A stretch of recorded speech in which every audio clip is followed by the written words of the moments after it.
qué autor tomo, que me parece que también es un libro, uno de los autores, colegas de la psicología cognitiva, que es Walter Rizzo, capaz que lo escucharon. A mí me parece que tiene mucho de sentido común y los libros son muy accesibles para leer, muy llevaderos, ¿no? Uno de los libros interesantes que he recomendado por ahí a algunos de mis pacientes es Los límites del amor. Bien, teniendo presente esto y con todo el desarrollo, me parece que uno entiende cuando dice el amor es múltiple. Y acá,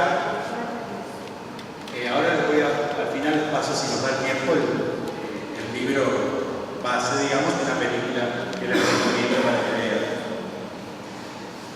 Yo creo que de la lengua castellana, de cómo nos manejamos, partir de que nosotros nos hablamos como Yoda, de la Guerra de las Galaxias, del muñequito verde que habla al revés. Nosotros no decimos amo yo, decimos yo amo. Eso es interesante.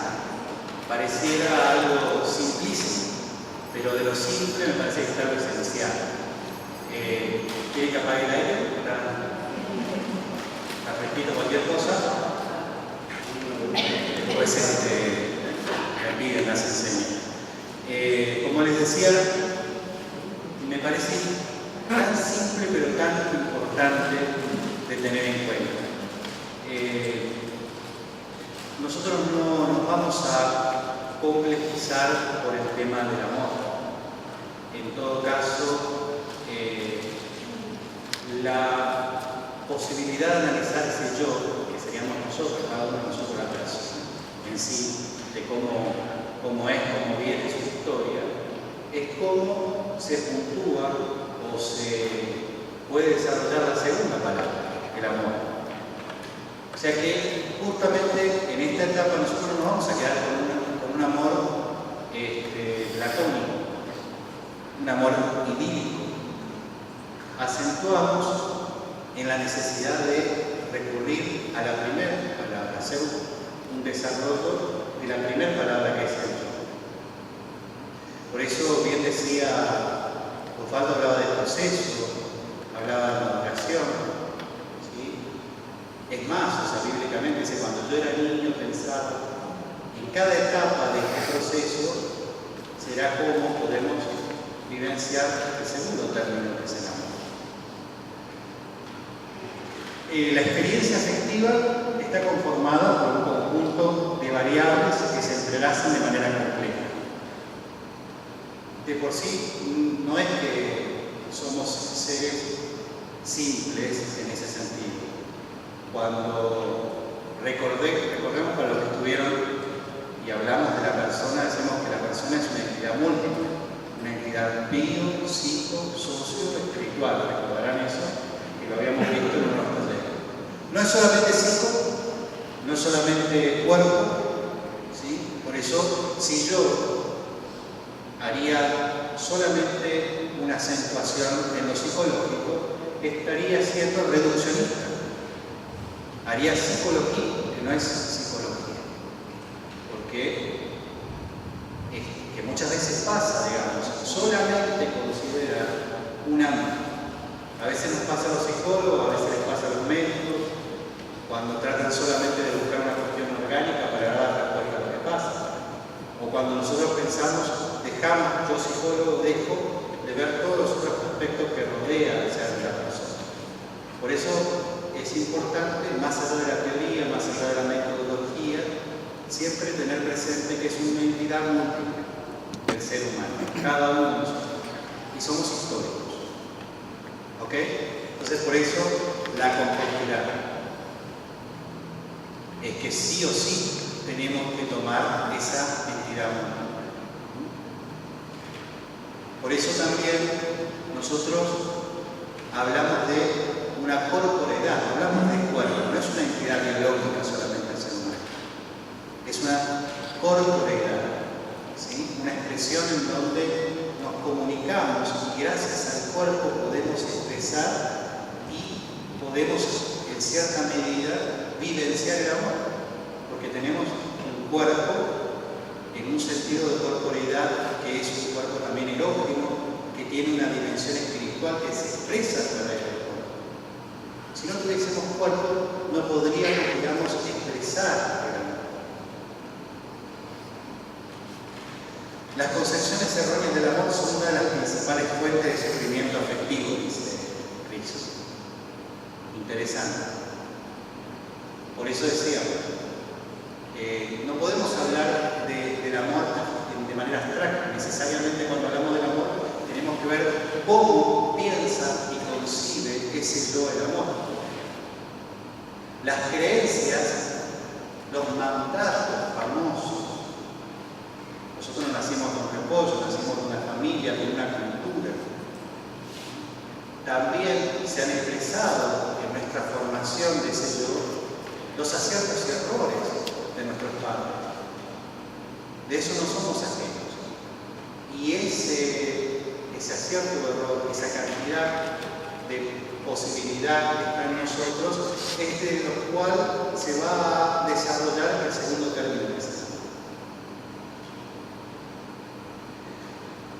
Podemos hablar de un amor deseado, que si se quiere tendría que ver más con el principio del placer, y un amor pensado, que nos engancha más con la realidad.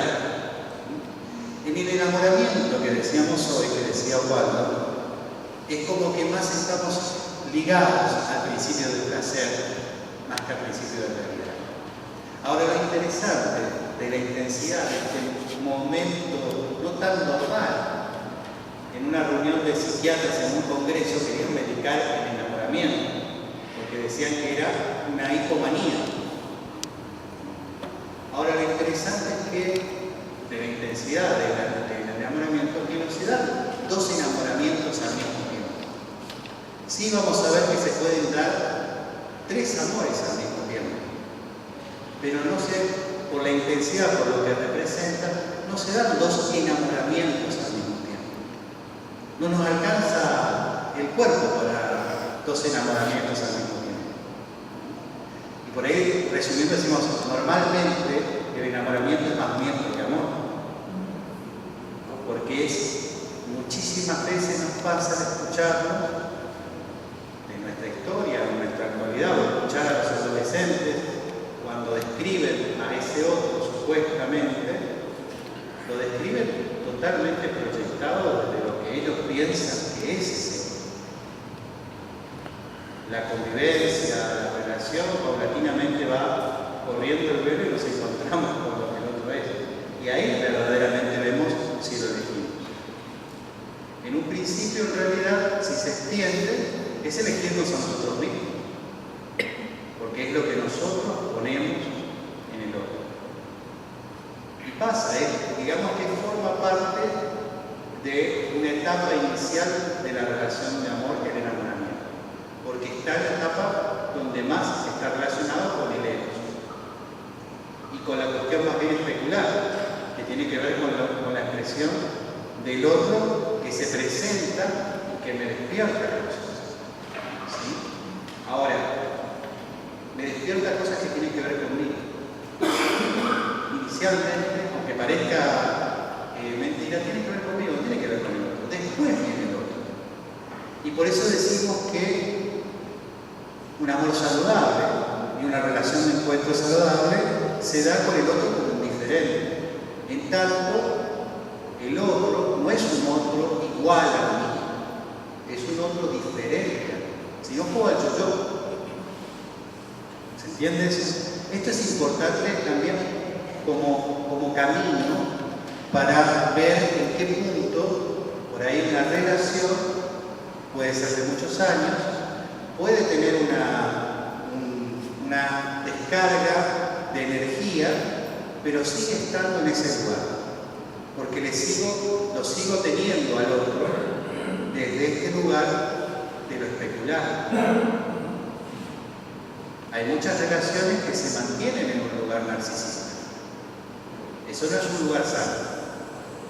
¿Sí? Porque el otro, en realidad, como tal, como diferente, tú no existe. Racionalizar el amor.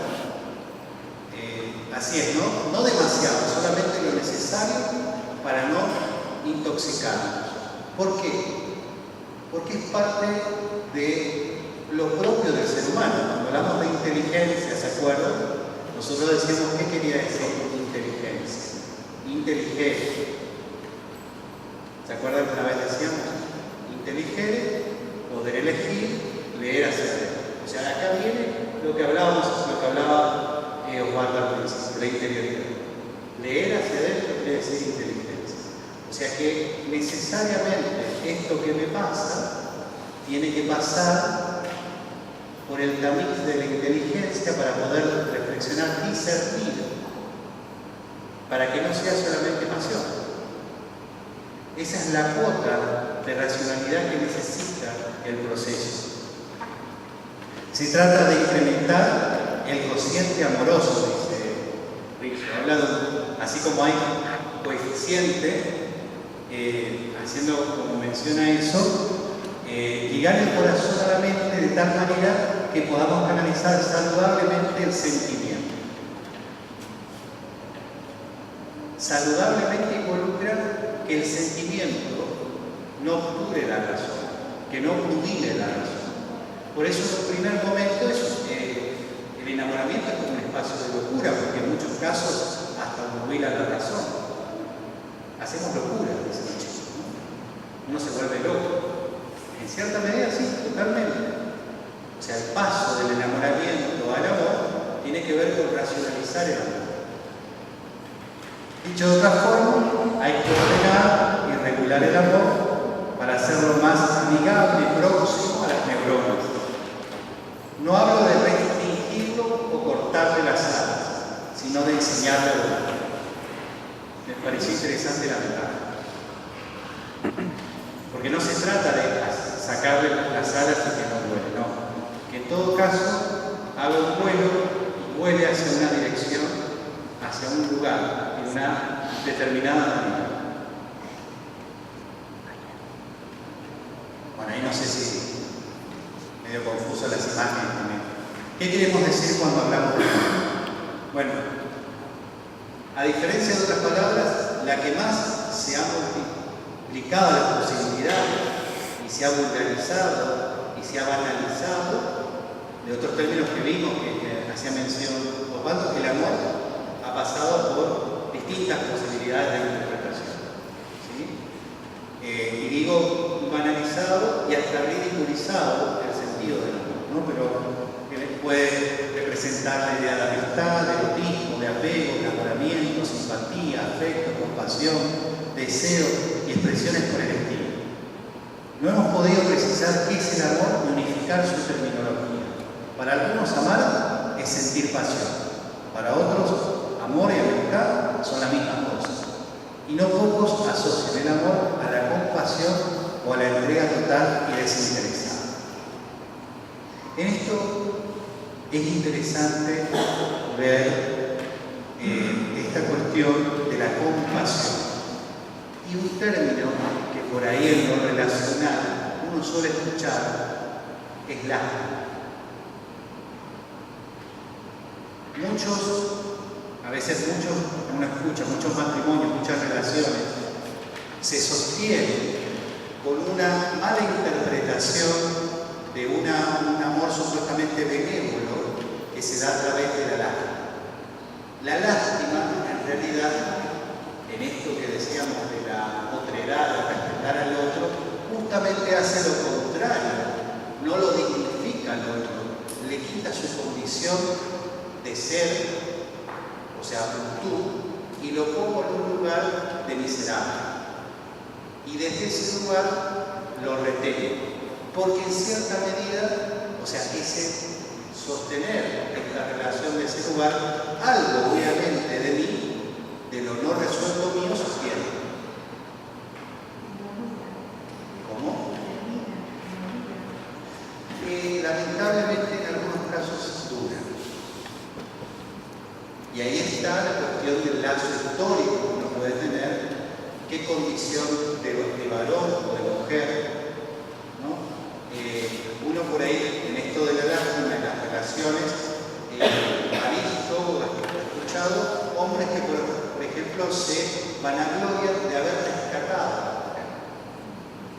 Y desde ese lugar de rescate, que en realidad es un lugar de poder, una de las cosas que hacía mención también Osvaldo antes, desde ese lugar establecen un tipo de relación que puede durar en la medida de que por ahí la otra persona también necesitaba en cierta medida ser rescatada y él será el rescatista oficial. O el otro lado, digamos, de una imposibilidad a algo, entonces yo paso a ser como una ortopedia para la otra persona. En cualquiera de los casos, lo que se desvincula es este amor personalísimo, porque en cierta medida pasa a ser algo fetiche, algo, un objeto, no una persona. Hoy hacíamos mención de la multiplicidad del amor, y esto, de esta posibilidad de 3 dimensiones del amor, no es muy antiguo. Ya desde los filósofos clásicos, desde Platón y Aristóteles, Platón hablaba del ego. Hay un libro que se llama Banquete de Platón. Ahí ya habla de la aparición de Eros, ¿no? Fíjense qué interesante, ¿no? ¿Alguna vez escucharon cómo nace Eros? Es hijo de una relación, ¿no? De la abundancia y de la pobreza. O sea, la anécdota que cuenta en el banquete, ¿no? Y de esa relación entre el que todo lo tenía y el que no lo tenía, aparece Eros. Para más, bueno, hay toda una lectura sobre este tema que no voy a... Pero digo, léanlo por ahí, cómo en algún momento se quiere buscar cómo nace Eros, de dónde nace. Hablamos de un amor integrado, sano y gratificante que nos acerque más a la tranquilidad que al sufrimiento, requiere de la unión ponderada de los 3 factores: Eros, deseo; filia, amistad; y ágape, ternura. Esto es algo sintético. Ustedes recordarán uno de los escritos de Benedicto, el primero, Dios es amor, donde hace un desarrollo de estas 3 dimensiones del amor. El amor Eros es deseo sexual. Y ojo, más allá de que ya lo vimos, recordemos qué decimos cuando decimos sexual. No decimos genitalidad, decimos sexualidad. O sea, el Eros tiene que ver con la sexualidad, no tiene que ver con la genitalidad. ¿Se entiende esto? O sea, la genitalidad forma parte de la sexualidad. ¿Está? Entonces, es deseo sexual, posesión, enamoramiento, amor apasionado. Lo más importante es el yo que anhela, que apetece. Interesante el término, apetece, que exige. La otra persona, tú, no alcanza a ser sujeto, ¿no? Por eso tiene mucho que ver con la faceta del enamoramiento.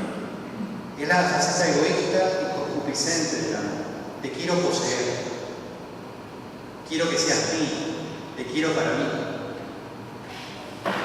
Esto es interesante porque lo vamos a percibir, y quizás lo hemos vivido, en un momento en el cual el mundo se termina. Mi mundo es esa mirada, esa voz, esa persona. ¿Sí?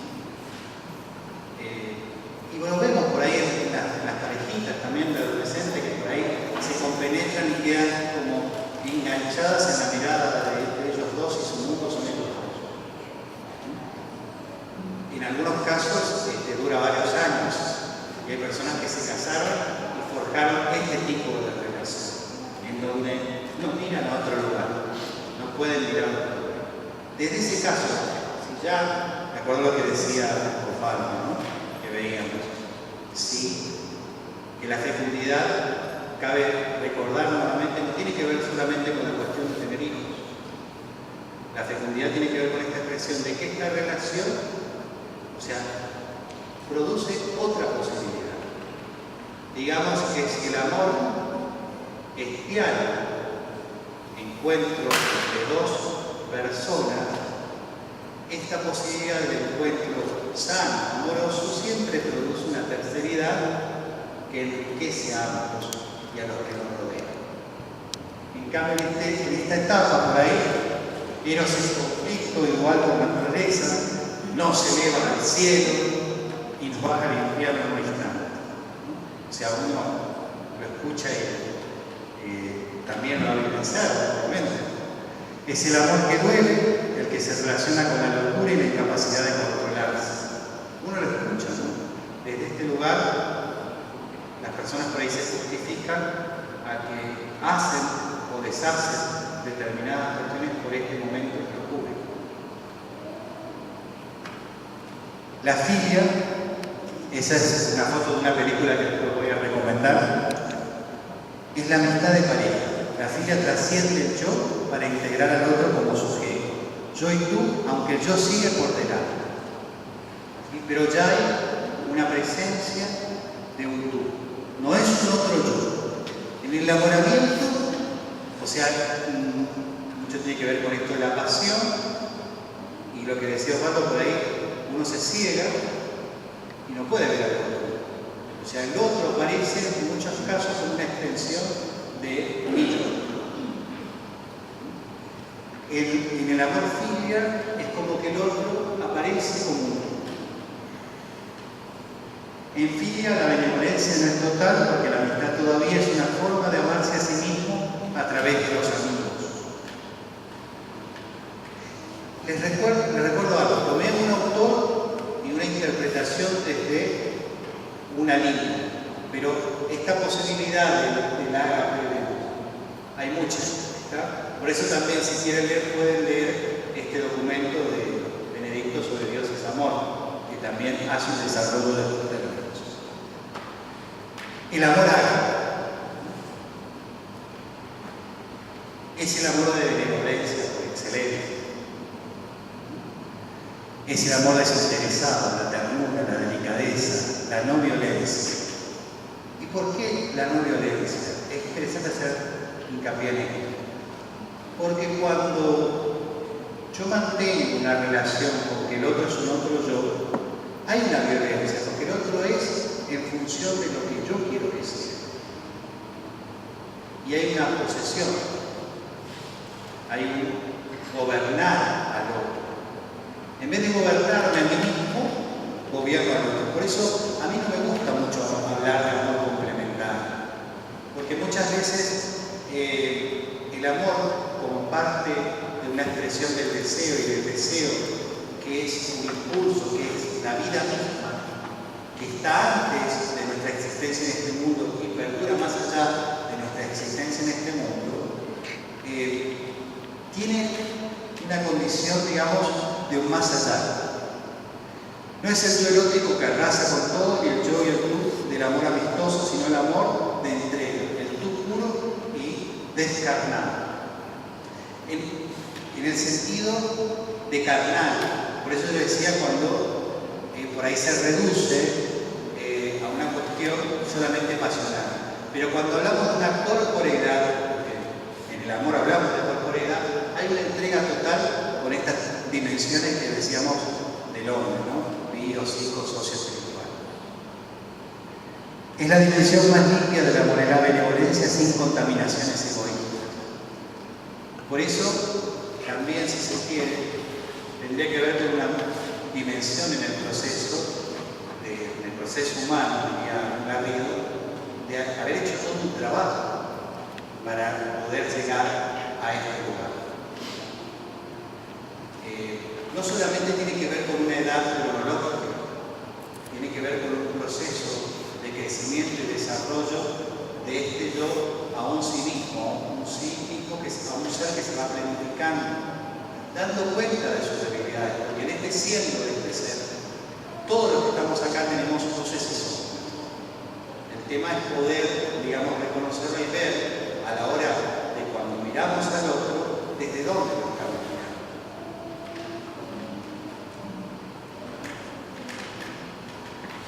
Y esto es interesante, una frase de Rizzo, ¿no? Entonces, no hay un amor de pareja. Hay al menos 3 amores reunidos alrededor de 2 personas. Entonces no hay un amor de pareja. Podemos decir que hay 3 amores reunidos alrededor de 2 personas. Y la alteración de cualquiera de ellos hará que el equilibrio vital del afecto se pierda y el sufrimiento aflore. La alteración afectiva puede provenir de ellos. Por ejemplo, cuando sentimos que no somos deseados o que ya lo deseamos a nuestra pareja. Por eso no es algo, el famoso para toda la vida, que es un problema, es cuando lo entendemos de una manera simbólica y como que sin querer detiene nuestra existencia. Para toda la vida es el proceso de todos los días plantearnos esto. ¿Cómo será? Sí, obviamente que de acuerdo a nuestro proceso biológico y a nuestro proceso de nuestra corporeidad, el deseo va a tener distintos momentos. ¿Sí? Y cuando por ahí a uno le dicen, pero vos ya no me deseás como antes. Es cierto, porque el antes ya fue y el ahora yo deseo desde otro momento. Pero siempre hay deseo. Ahora, lo interesante es poder ver, digamos, y captar si también en eso nosotros nos hemos dedicado a ese aspecto. Porque en muchos de las relaciones, por ahí, la rutina y la cuestión de estar, digamos, con una cierta cotidianidad, y por ahí a veces el hecho de dedicarnos a los hijos, hace que comience a repercutir en la ausencia de trabajar sobre el ser mujer y el ser hombre en el orden del deseo. La maternidad no se puede alimentar de la maternidad. La maternidad se alimenta de la mujer. Y muchas veces pasa que en este proceso nosotros vamos desconociendo de ese lugar y nos quedamos en el lugar de madre o padre. Pero sobre todo más le suele pasar a veces a la madre, que es todo para el hijo. Pobre hijo, si esa madre es todo para ese hijo. El hijo necesita que la madre también sea mujer. Es lo más saludable que le puede brindar una madre a su hijo. Si no, es muy psicologizante. De la filia, por ejemplo, cuando el aburrimiento se hace cada vez más patente y la alegría la aridez. Del agape, por ejemplo, cuando la falta de respeto y el egoísmo comienzan a hacerse frecuentes. O de cualquier combinación de ellos que resulte disfuncional. Pero si yo, por ejemplo, hago tal cosa, yo todos los días, desde que nos conocemos, sigo haciendo lo mismo. Pero quizás estoy solamente focalizado en filia y he dejado de lado todo lo que tenga que ver con el amor eros. Para más, en la cultura, que por eso estuvo interesante el taller que dio Walter sobre el tema de la tercera edad, se piensa en muchos casos, mal piensa, que la sexualidad termina a los 40. No, la sexualidad nace con nosotros y muere con nosotros, o sea que es para toda la vida, porque somos seres sexuales. Y la erótica, desde cada momento del proceso humano, está presente. Y si no está presente es porque nosotros lo logramos.